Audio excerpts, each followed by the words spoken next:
Olá, meus amigos, minhas amigas do Direção Concursos, aqui professor Robson, Direito Eleitoral. Mais um vídeo aqui para a gente falar do edital do TSE Unificado. O edital foi publicado, o edital foi retificado em relação à resolução 23659, a resolução do cadastro eleitoral. Então, agora eu quero mostrar para você, preparei para você aqui de maneira toda especial, a relação dos artigos que são cobrados na prova de direito eleitoral das carreiras de técnico judiciário e da carreira de analista judiciário da área administrativa, tá bom? Diante aí dos temas que o edital te propôs, vou mostrar aqui para você os artigos correspondentes dentro das legislações. Posteriormente, eu vou fazer algo semelhante para a carreira de analista da área judiciária, porque o edital da área judiciária não faz essa referência, tá? O edital da área judiciária não menciona as legislações. Então, o trabalho é um pouquinho mais complicado, porque o edital de analista da área judiciária está organizado por temas. Eu vou te mostrar, então, os temas do edital de analista da área judiciária, onde são as principais legislações que você vai se socorrer. Lembrando que você vai fazer uma prova do CESP e SEBRASP, é uma prova que não fica só cobrando o que está na lei. Mas é claro que você precisa saber, você precisa ter pelo menos esse direcionamento dos artigos das leis que são cobrados nesse concurso, tá certo? Se você ainda não me segue no Instagram, fica aqui o convite, @prof.robson.oliveira, lá no Instagram. Nós temos vários conteúdos, nós temos aí, nós podemos conversar, posso tirar suas dúvidas pelo direct, enfim, estou à sua disposição também no Instagram. Sem mais delongas, meus amigos, o teu edital de técnico da área administrativa, de análise da área administrativa, traz basicamente 4 assuntos, né? Ele traz o Código Eleitoral, ele traz a resolução 23659, ele traz a lei das eleições e ele traz a lei dos partidos políticos. Esse é o teu edital de direito eleitoral, está na parte básica, né, no conhecimentos básicos da sua prova, na parte peso 1. E você tem aí, talvez, uma grande vantagem, porque a maioria dos problemas jurisprudenciais estão fora do escopo aqui da cobrança, tá bom? A gente falava muito aí nos problemas de jurisprudência que o CESP poderia perguntar para você, pelo menos aqui na prova de eleitoral, você está bem mais tranquilo nesse aspecto da jurisprudência, tá? Óbvio que ainda tem coisas a serem cobradas, não quer dizer que vai ser uma prova fácil, mas está bem menos preocupante do que a gente pensava lá antes do momento pré-edital. Um outro detalhe que eu quero te falar, muitos de vocês me perguntaram no Instagram, me perguntaram aqui pelo canal de dúvidas do Direção Concursos. Professor, posso ficar tranquilo porque não tem inelegibilidade na minha prova? O examinador não colocou a Lei 64. Posso ficar tranquilo? Você pode em termos, tá? Você pode em termos, porque, de fato, aqui no edital de eleitoral não tem Lei 64. Então, você, entre aspas, está livre da ação de impugnação ao registro de candidatura, da ação de investigação judicial eleitoral, da contagem de prazos do artigo 16, a contagem diferente dos prazos. Você está livre daquelas situações de afastamento da inelegibilidade. E, claro, você está livre dos prazos de desincompatibilização e das situações materiais de inelegibilidade. Mas eu quero deixar anotado para você que no teu edital de direito constitucional, no edital de constitucional, noções do direito constitucional, você tem lá direitos políticos e partidos políticos.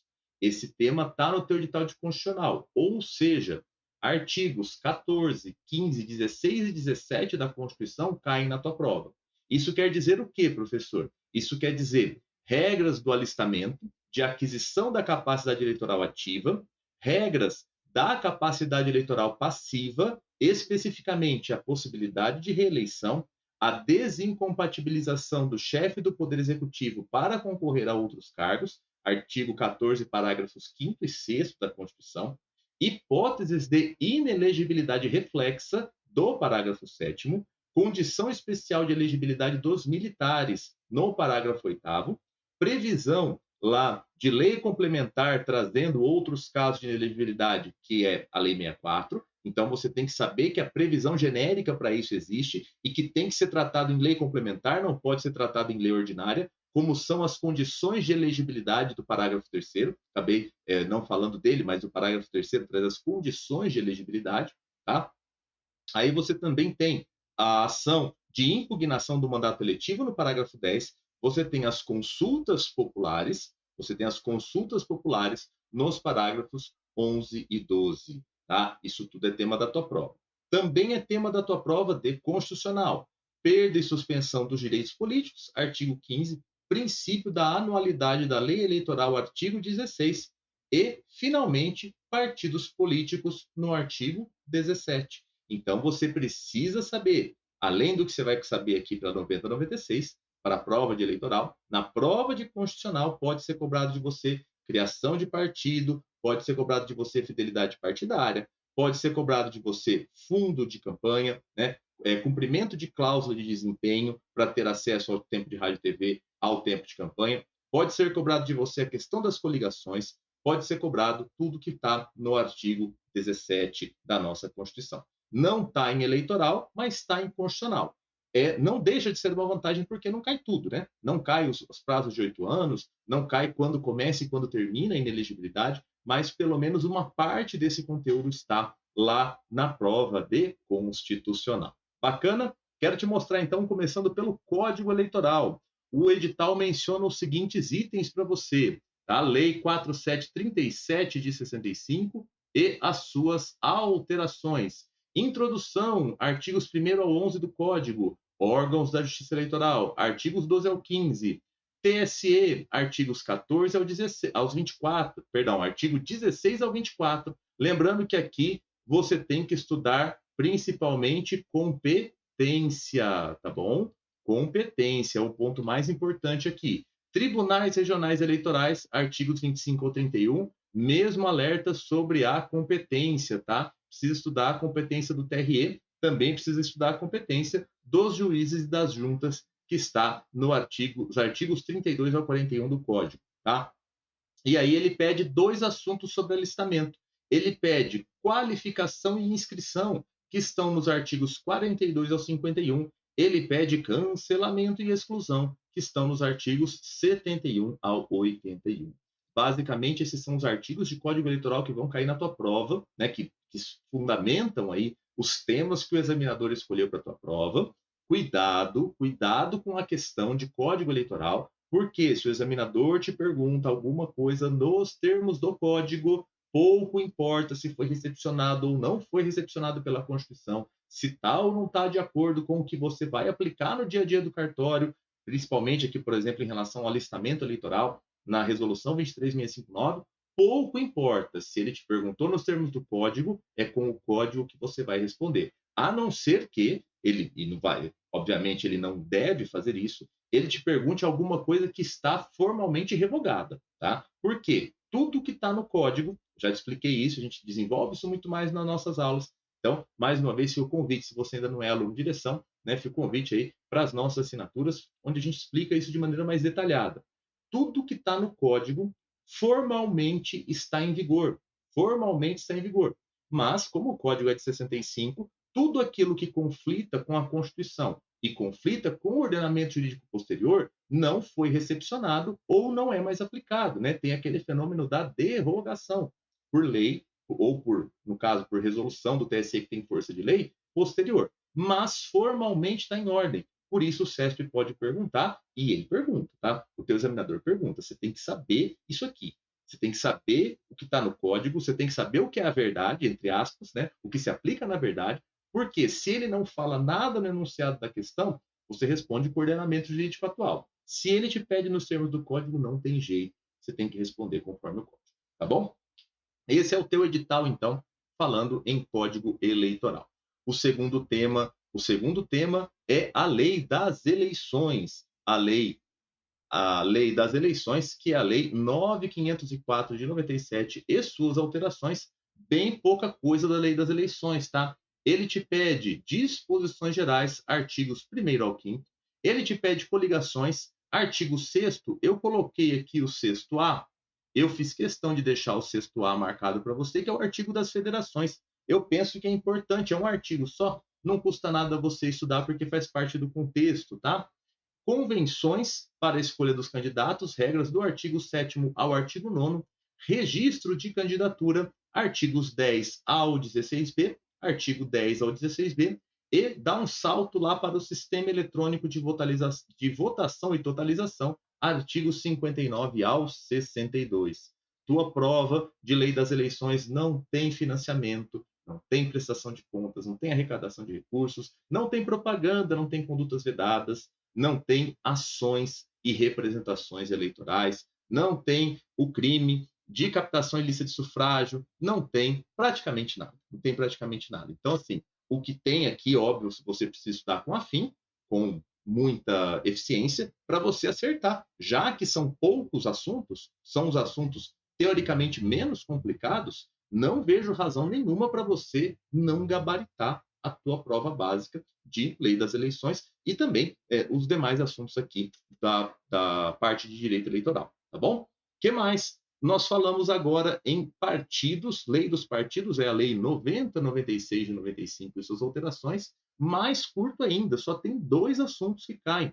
As disposições preliminares, que você encontra nos artigos 1º ao 7º, e depois as regras de filiação partidária, que você encontra do artigo 16 ao artigo 22A.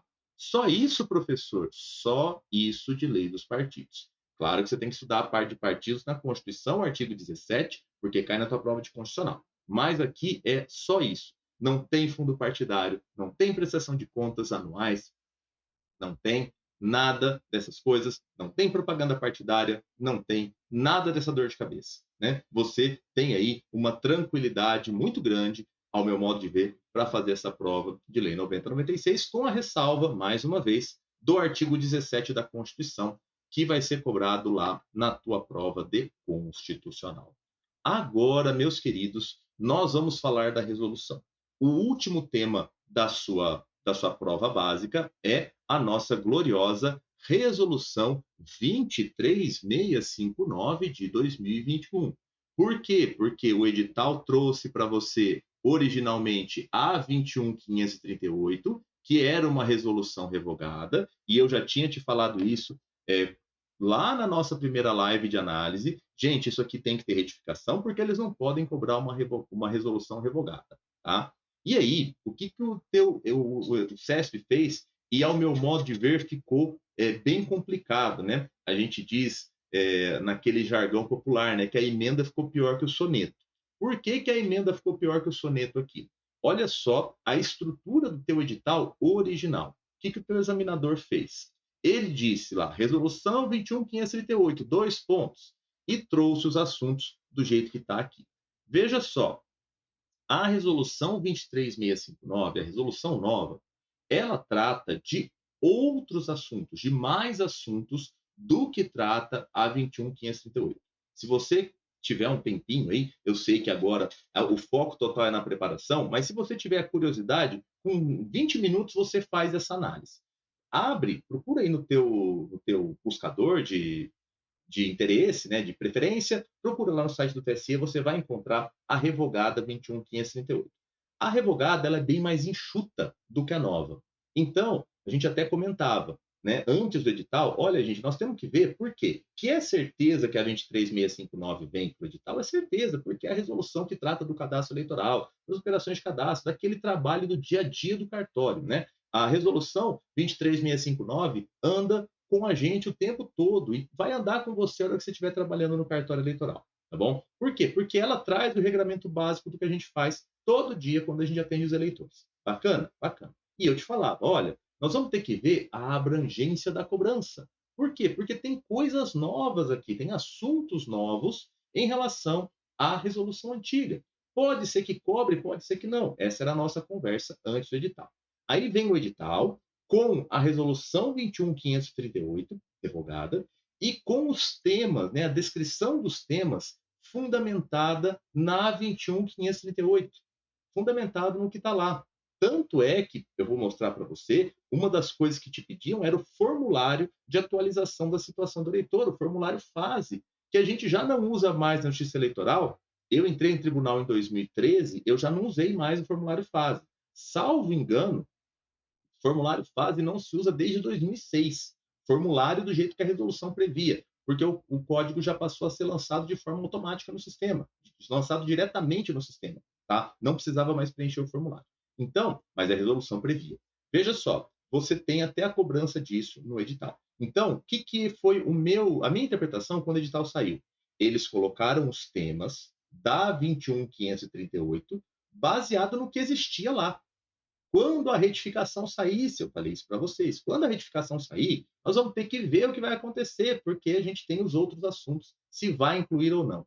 Eis que a retificação veio e a retificação só trocou o número da resolução. Simplesmente ele disse, sai, né? Como se fosse lá na substituição do futebol. Levantou a plaquinha, sai resolução 21.538, entra resolução 23.659 e não falou nada sobre os assuntos. Não falou nada sobre os assuntos. E agora? Vai cobrar a resolução nova inteira ou vai cobrar só aqueles assuntos que ele já tinha demarcado no edital original, vamos dizer assim, no edital número 1, vai cobrar só aqueles assuntos com os artigos correspondentes da resolução nova. Olha só, vou te apresentar primeiro quais são os artigos correspondentes aos assuntos que o examinador elencou no edital número 1. Então, artigos da 23.659, da resolução nova, que falam dos assuntos tipificados lá no edital número 1. Quais são esses artigos, pessoal? Aqui a tabelona da correspondência. Ó. O teu edital menciona alistamento eleitoral. Alistamento está previsto nos artigos 29 ao 36 da resolução 23.659. Todos esses artigos aqui já são da resolução nova, tá, pessoal? Transferência de domicílio. A operação de transferência está nos artigos 37 e 38. Segunda via, operação de segunda via está no artigo 40. Você vê que até a ordem dos artigos está errada, né? A ordem dos artigos, a ordem dos assuntos aqui que o teu examinador elencou está na ordem da resolução 21.538. A resolução nova está em outra organização. Por isso que os artigos não são sequência, beleza? Agora, vamos continuar. Restabelecimento de inscrição cancelada por equívoco. Basicamente, a regra é o artigo 27. O formulário de atualização de situação do eleitor, o querido formulário FASE, ele já não existe mais, tá? Ele não existe mais há muito tempo. Hoje, nós usamos os códigos, nós temos os códigos ASE. Então, a previsão de código ASE está no artigo 2º da resolução. A tabela dos códigos é uma tabela elaborada pela Corregedoria Geral Eleitoral, pela CGE. A tabela, cada um dos códigos. No nosso material aqui na direção, eu até menciono um ou outro código para você ter de exemplo, para você saber do que se trata, mas o examinador não vai te perguntar o número do código, ele precisa saber o que ele pode perguntar é para que serve. Para que servem os códigos ASE? Para você inserir informações na inscrição do eleitor. Basicamente é isso. O eleitor foi convocado como mesário, eu coloco um código lá. O eleitor teve suspensão dos direitos políticos, eu coloco outro código. O eleitor teve o restabelecimento dos direitos políticos, coloco outro código. Eleitor faleceu, coloco um código. Eleitor é gêmeo, coloco um código. Isso são códigos ASE. Os números pouco importam para a tua prova. Depois, quando você estiver trabalhando, aí coisa de 2, 3 meses você vai decorar mais da metade da tabela. Os principais você já decora com 2, 3 meses de trabalho, tá bom? Continuando, os temas do edital número 1 correspondentes na resolução nova. Título eleitoral, artigos 68 ao 74. Acesso às informações constantes do cadastro, artigos 4º ao 10. Vem logo para o começo da resolução e aqui você tem informações na resolução nova sobre o acesso aos dados biométricos. A 21.538 sequer falava de biometria. Ela é de 2003, né? Ninguém imaginava que a Justiça Eleitoral fosse mexer com biometria. Já a resolução nova trata o acesso tanto aos dados do cadastro quanto aos dados biométricos que estão no cadastro, já conforme a Lei Geral de Proteção de Dados. Então, essas previsões todas no artigos 4º ao 10º da resolução. Artigos 18 ao 21 são os correspondentes temas sobre a restrição dos direitos políticos, a revisão do eleitorado, artigos 104 ao 125, e a justificativa pelo não comparecimento à eleição, a famosa justificativa de ausência às urnas, artigos 126 ao 131. Tá? Lembrando que aqui nessa parte do 126 ao 131, você vai encontrar também a justificativa do mesário faltoso. Tá? O mesário que foi convocado e não compareceu para trabalhar, nem justificou a ausência. Agora ela é regulamentada também na 23659. Antes, esse assunto era tratado em resolução específica. Meus queridos, os temas do edital, vamos lá, agora vamos amarrar a nossa interpretação. Edital número 1, resolução 21.538, 2 pontos. Temas tais, são esses aqui. Edital de retificação número 2, edital sai 21.538, entra 23.659, ponto. O edital disse só isso. Esses assuntos que eu te mostrei são os assuntos do edital número 1, correspondentes no edital 2. Aí vem, correspondentes, perdão, com a resolução nova. Aí vem a grande dúvida do edital número 2, porque ele não especifica, ele não é claro o suficiente para a gente entender se a resolução vai cair inteira ou se simplesmente vai cair os artigos da resolução nova correspondentes àqueles assuntos já mencionados no edital número 1. Conversei com o professor Eric, conversei com o professor Vitor Dalton, conversei com o nosso querido Vitor Gâmaro, pessoal aí que já tem muito tempo de concurso. Eu também já estou desde 2015 trabalhando com preparação de concurso público. Conversei um pouco com a professora Renata Sonewend, enfim, tentei pegar aí várias opiniões. Qual foi a conclusão que nós chegamos aqui no Direção? Pelo menos no momento que eu estou gravando esse vídeo para você. Estou gravando esse vídeo já no dia seguinte à publicação aí da retificação do edital. Então, nesse momento, eu tenho só o edital número 2, ok? Nesse momento, qual é a nossa interpretação? A nossa interpretação é: não dá para ter certeza do que o edital está querendo. Essa é a nossa interpretação, tá? Então, sendo assim, o que eu farei com você? O que eu quero te falar?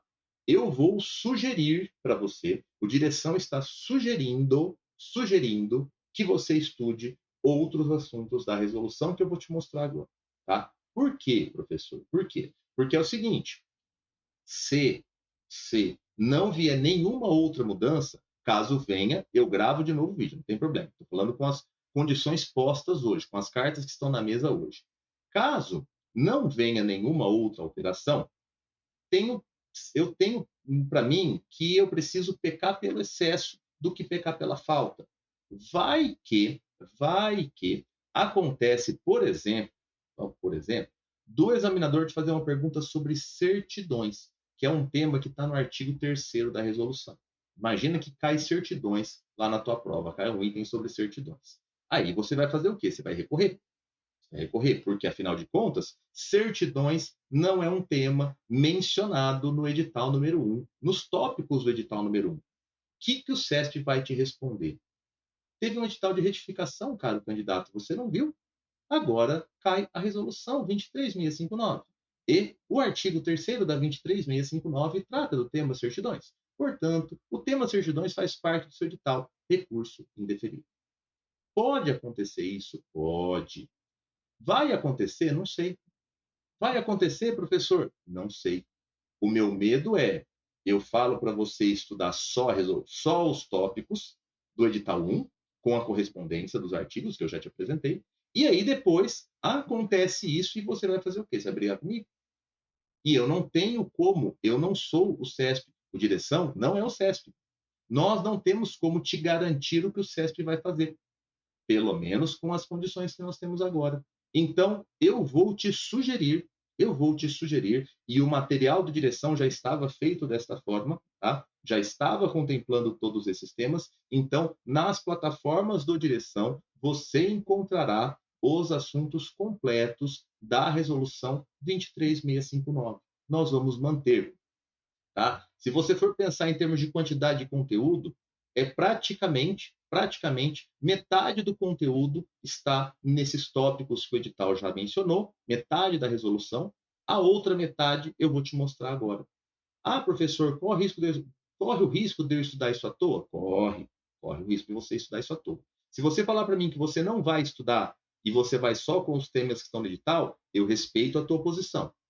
Você tem direito de interpretar o edital desse jeito. Mas, né, seguro morreu de velho, prefiro pecar pelo excesso do que pela falta. E já que você tem um edital bem mais curto de eleitoral, principalmente para você que já vinha estudando, certamente você já tem uma boa base. Ao meu modo de ver, e aí o professor Érico e o professor Vitor também concordam, vale a pena estudar tudo. Se você achar que não vale a pena, não tem problema. Fique tranquilo, estou à disposição para você discordar de mim, inclusive, aqui nos comentários ou lá no Instagram. Mas a sugestão que eu te faço é que você estude os outros assuntos. Quais assuntos, professor? Olha aqui, na tela para você, outros temas que nós julgamos que são importantes dentro da resolução 23659. Artigo 3º, as regras sobre a expedição de certidões. Artigos 11 ao 17, regras sobre aquisição e exercício dos direitos políticos, que não existiam, não estavam previstos na resolução anterior. Nos artigos 22 ao 26, eu tenho as disposições gerais sobre as operações de cadastro. Tá?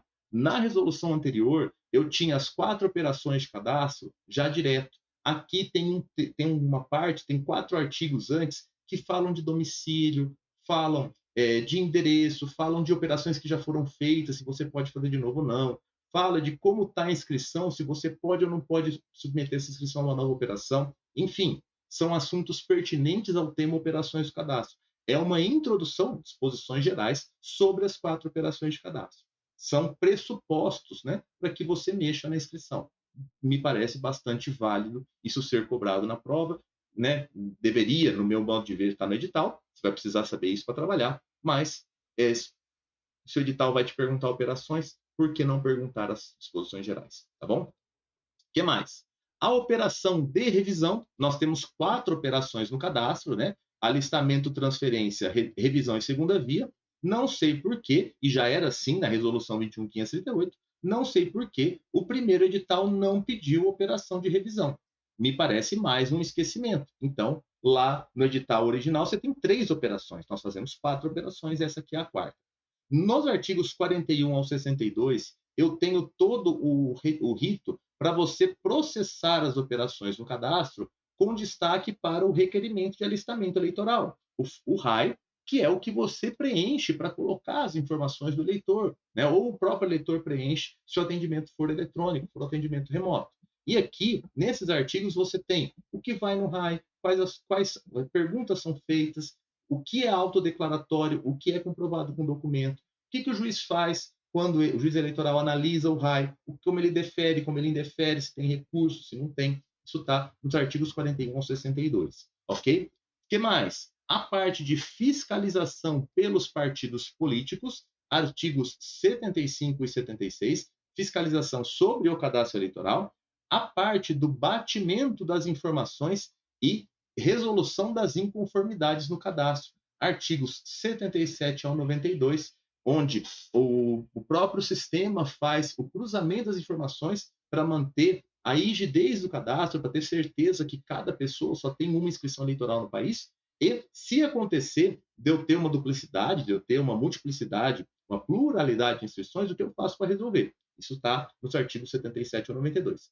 E, finalmente, o procedimento de correição do eleitorado. O procedimento de correição do eleitorado, ele está previsto nos artigos 102 e 103. A correição é um procedimento prévio, à revisão de eleitorado, que já é tema da prova, tá? Revisão de eleitorado é diferente de operação de revisão, tá? De operação de cadastro e revisão. Então, como revisão de eleitorado já é tema no edital número 1, por que não cair a correição do eleitorado, que é um procedimento que pode acontecer previamente à revisão. Meus amigos, mais uma vez, esses assuntos aqui não estão explícitos no teu edital. O que está explícito no teu edital é isso aqui, tá? Essa é a parte explícita no teu edital, no edital de número 1. Essa parte aqui, nós estamos sugerindo, o direção está sugerindo que você estude por conta da dubiedade do edital de retificação. Se amanhã ou depois vier uma nova retificação esclarecendo isso aqui, eu gravo de novo, a gente interpreta outra vez. Prefiro, mais uma vez, pecar pelo excesso do que pela falta, já que o teu edital veio mais curto e você tem aí quase, né, da data do edital, você tinha 116 dias para a prova. Da data da retificação, você tem 109 dias até a prova. Me parece que não custa nada. Você já está aqui mesmo, você já está aqui mesmo. Não custa nada você estudar isso aqui, estudar mais um pouquinho e você estar seguro para poder responder eventualmente uma questão e não correr o risco do CESP te dar uma resposta atravessada em sede de eventual recurso. Bacana? Se amanhã ou depois vier uma outra retificação, a gente muda essa conversa sem problema nenhum. Pessoal, espero que você tenha gostado desse vídeo. Se gostou, se não gostou da sugestão, você tem todo o direito de discordar da nossa opinião. Use aqui os comentários, use o Instagram do Direção, o meu Instagram, não tem problema, porque o importante é isso, a gente debater, né? A gente debater aí as questões do edital, lembrando que nem eu, nem você, nem o professor Eric, nem a professora Renata, nem o Direção Concursos pode mudar o edital. Somente o TSE e o SESC-Sebrasp podem mudar o edital. Não adianta a gente brigar com o edital. Não adianta isso, né? Gastar nossa energia com isso. Ah, eu acho. A gente pode achar um monte de coisa. Só que a gente só vai ter certeza quando sair o gabarito e quando vier o recurso. E aí, na hora do recurso, se eles falarem que a resolução está cobrada inteira, nós vamos fazer o quê? Nós vamos chorar. E aí nós vamos ter perdido a nossa vaga por conta de uma quantidade de assuntos que não é o fim do mundo você estudar. Mas, repito, fique à vontade para tomar a sua decisão. Só quero lembrar você das nossas mentorias, mentoria para o TSE Unificado, né? A mentoria específica aqui do nosso concurso. Eu sou o seu mentor aqui na mentoria de TSE Unificado. Eu acompanho você através de uma plataforma com o acompanhamento das metas e seu desempenho. Quando você está na mentoria, você tem acesso completo ao material de estudo e ao sistema de questões. Você tem orientações técnicas e motivacionais, aulas fechadas de discursivas. Se você for fazer a prova de analista, você tem bastante importante isso aqui, atividades para gestão, dicas para gestão das emoções e da ansiedade. Você tem encontros ao vivo fechados com o mentor e com os outros mentores das outras áreas. Você tem orientações específicas sobre o SESC-Sebrasp. Você tem um cronograma de estudos personalizado que a gente monta junto. Na entrevista inicial, você vai se cadastrar na plataforma da mentoria e lá você vai informar a tua carga horária de estudos. Dentro da tua carga horária, nós vamos, numa entrevista individual, pontuar aí os assuntos que a gente vai estudar, como é que nós vamos dividir o teu estudo, tá? Você tem também acesso ao curso Planejamento e Direção da Aprovação, encontros com psicólogo, nutricionista e educador físico, aulas exclusivas de discursivas com dicas e tira dúvidas se você for para a prova de analista. Você tem relatório de acompanhamento das suas metas e desempenho. Você tem acesso completo ao material de estudo e a mais de 300 mil questões. Então, aí, uma oportunidade excelente para você ter uma preparação individualizada, né? A mentoria ela é em grupo, tá? A mentoria de TSE Unificada é uma mentoria em grupo, não é uma mentoria individual, mas o planejamento é individualizado. De todo jeito, eu trato individualmente com você do teu planejamento. E aí, a gente trata em grupo das questões que podem ser tratadas em grupo. É uma excelente oportunidade, é um excelente produto que a direção te oferece para que você possa ter aí o seu tempo otimizado. Eu não vou estudar por você, não tem como eu fazer isso, né? E é até bom que seja assim, mas eu consigo aqui na mentoria orientar o teu estudo para que você aproveite tanto o material quanto o seu tempo da melhor forma possível. Se você gostou desse vídeo, por favor, deixe seu like, se inscreva aqui no canal. Se você ainda não for inscrito, aguardamos aí as suas manifestações, as suas opiniões e, insisto, se vier uma nova retificação, estou gravando esse vídeo aqui, no dia seguinte a retificação do edital, a retificação para o edital número 2, se vier uma nova retificação, a gente muda de ideia de novo, se for o caso, a gente grava novamente aqui. Continue acompanhando o canal aqui do Direção, vários conteúdos gratuitos para você. Se você ainda não é nosso aluno, as assinaturas estão à sua disposição, a mentoria também. Quero estudar com você, quero orientar teu estudo para que você consiga ser aprovado no concurso da Justiça Eleitoral e vir trabalhar. Se você vier trabalhar aqui em São Paulo, nós seremos colegas de TRE, tá certo? Um grande abraço, até o próximo vídeo.